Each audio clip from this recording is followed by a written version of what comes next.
우리에게 주신 하나님의 말씀은 에베소서 3장 6절입니다.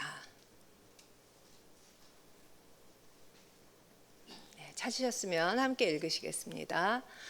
이는 이방인들이 복음으로 말미암아 그리스도 예수 안에서 함께 상속자가 되고 함께 지체가 되고 함께 약속에 참여하는 자가 됨이라.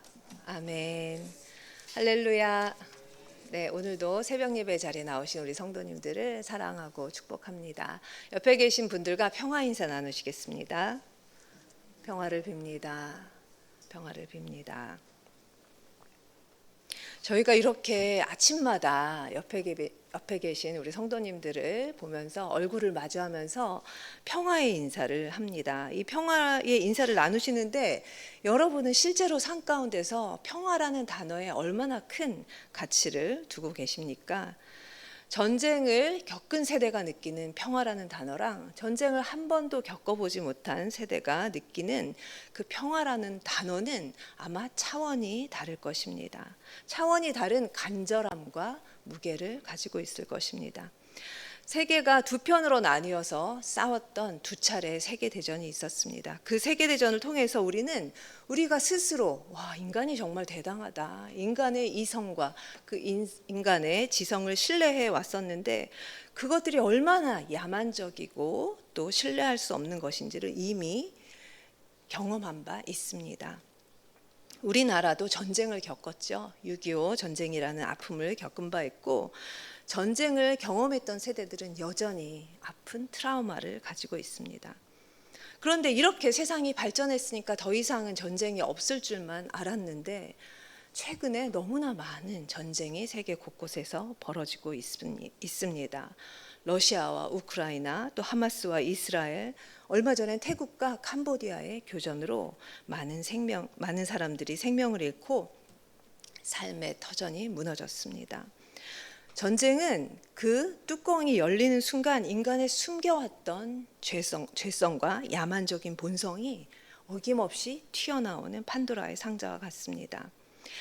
나의 생존이나 안위에 문제가 없는 평상시에 사람들은 얌전합니다. 그 본성이 드러나지 않습니다.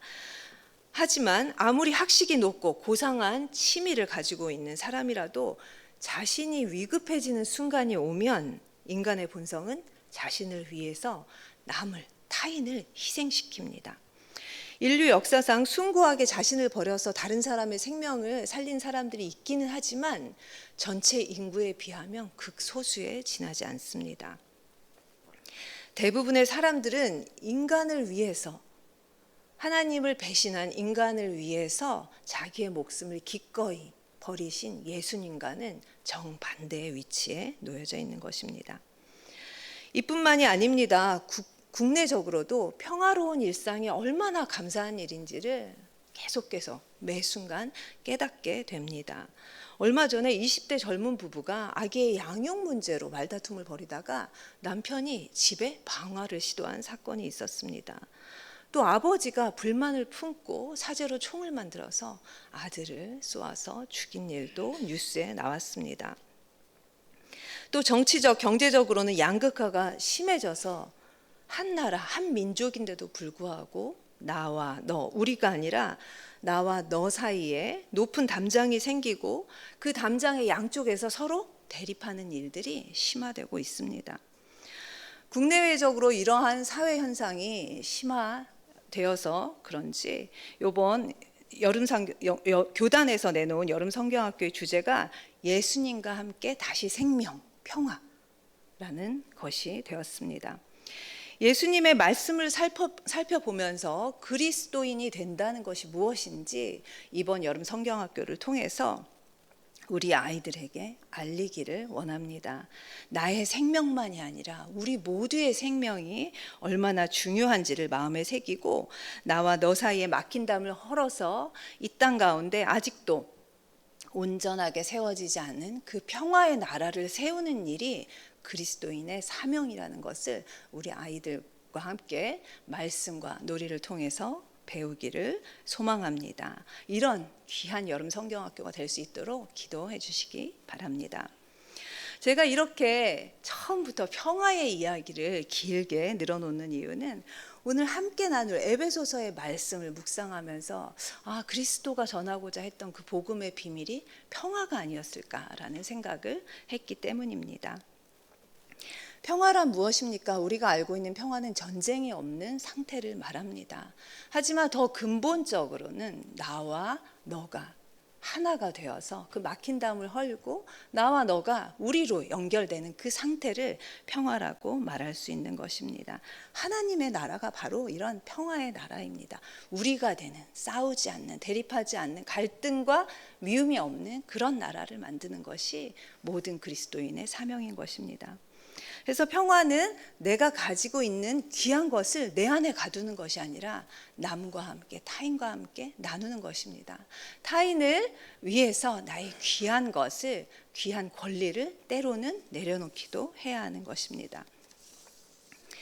그러나 하나님께서 처음 아브라함을 선택하시고 그를 통해서 생겨난 민족을 거룩한 제사장의 나라로 세우셨을 때 이스라엘 백성들은 아직 그 복음의 비밀을 알지 못했습니다. 예수님이 오시기 전까지는 그것을 알지 못했습니다. 그저 자신들이 택함을 받았다는 그 사실을 기뻐하고 선민의식에 젖어서 엄청난 자부심을 가졌을 뿐만 아니라 외부와는 분리된 자신들만의 공동체 문화를 만들기 위해서 여러 가지 세밀하고 정교하고 지키기도 어려운 수많은 율법들을 발전시켰습니다. 실제로 아수르의 사네립이 예루살렘을 포위했을 때 하나님께서는 밤새 천사를 보내셔서 그 군사들을 내어 쫓으셨습니다. 그 일이 있은 이후로 이스라엘 사람들은 절대로 우리는 망하지 않아. 하나님께서 우리를 사랑하시기 때문에 모든 외부의 적으로부터 우리를 보호하고 지켜주실 것이라는 쉬운 불패사상을 갖게 되었습니다. 교만한 신앙을 갖게 되었던 것입니다. 그들이 이렇게 된 것은 하나님이 정말로 원하시는 것이 무엇인지 몰랐기 때문이었습니다. 바로 이것이 예수님이 이 땅에 오신 이유입니다.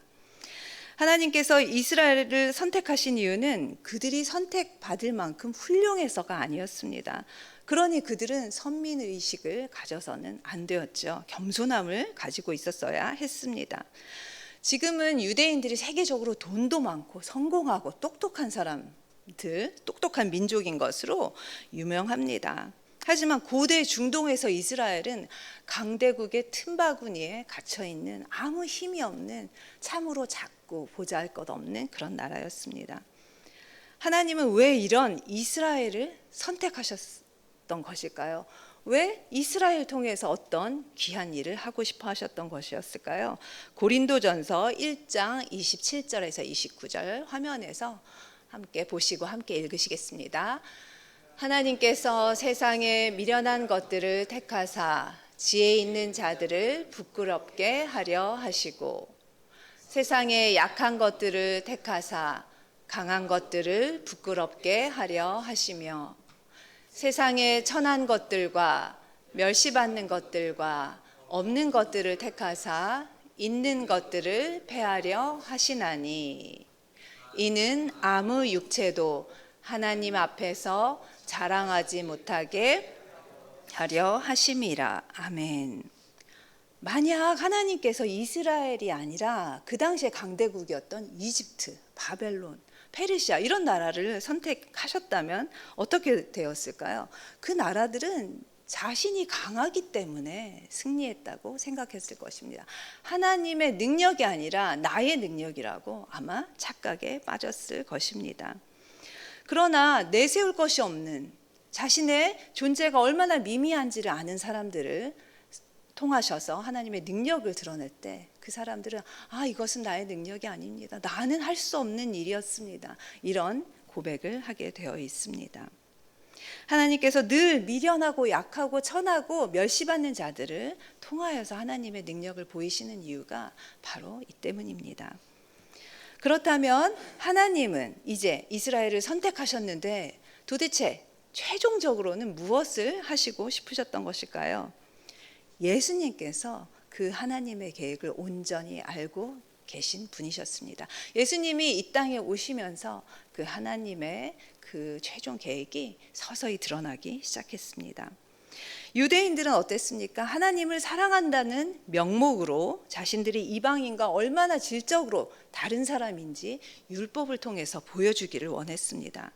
하지만 예수님은 율법이 진정으로 가리키고 있는 것이 분리가 아니라 포용이며 정죄와 차별이 아니라 사랑과 자비임을 자신의 말씀과 삶을 통해서 보여주셨습니다.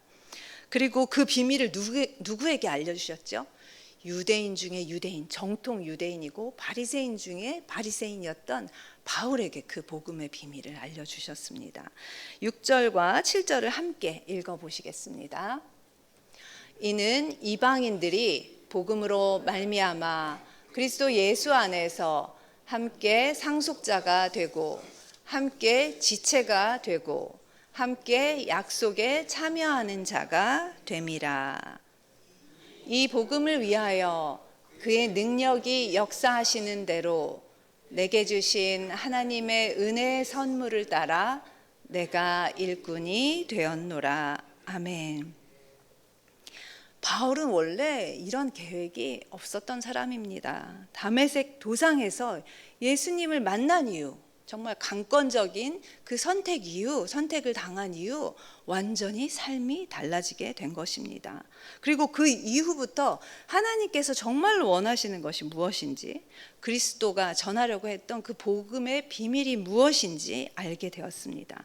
그것은 바로 이스라엘 민족뿐만이 아니라 온 세상의 사람들이 예수 그리스도 안에서 함께 하나님의 기업을 상속받고 함께 한 몸을 이루고 함께 하나님의 약속에 참여하는 것이었습니다. 이 땅 가운데 평화의 나라를 세우길 원하셨던 것입니다. 오늘 하루도 이 사실을 기억하시면서 세상에 평화의 복음을 전하시는 우리 모든 성도님들 되시기를 소망합니다. 기도하겠습니다.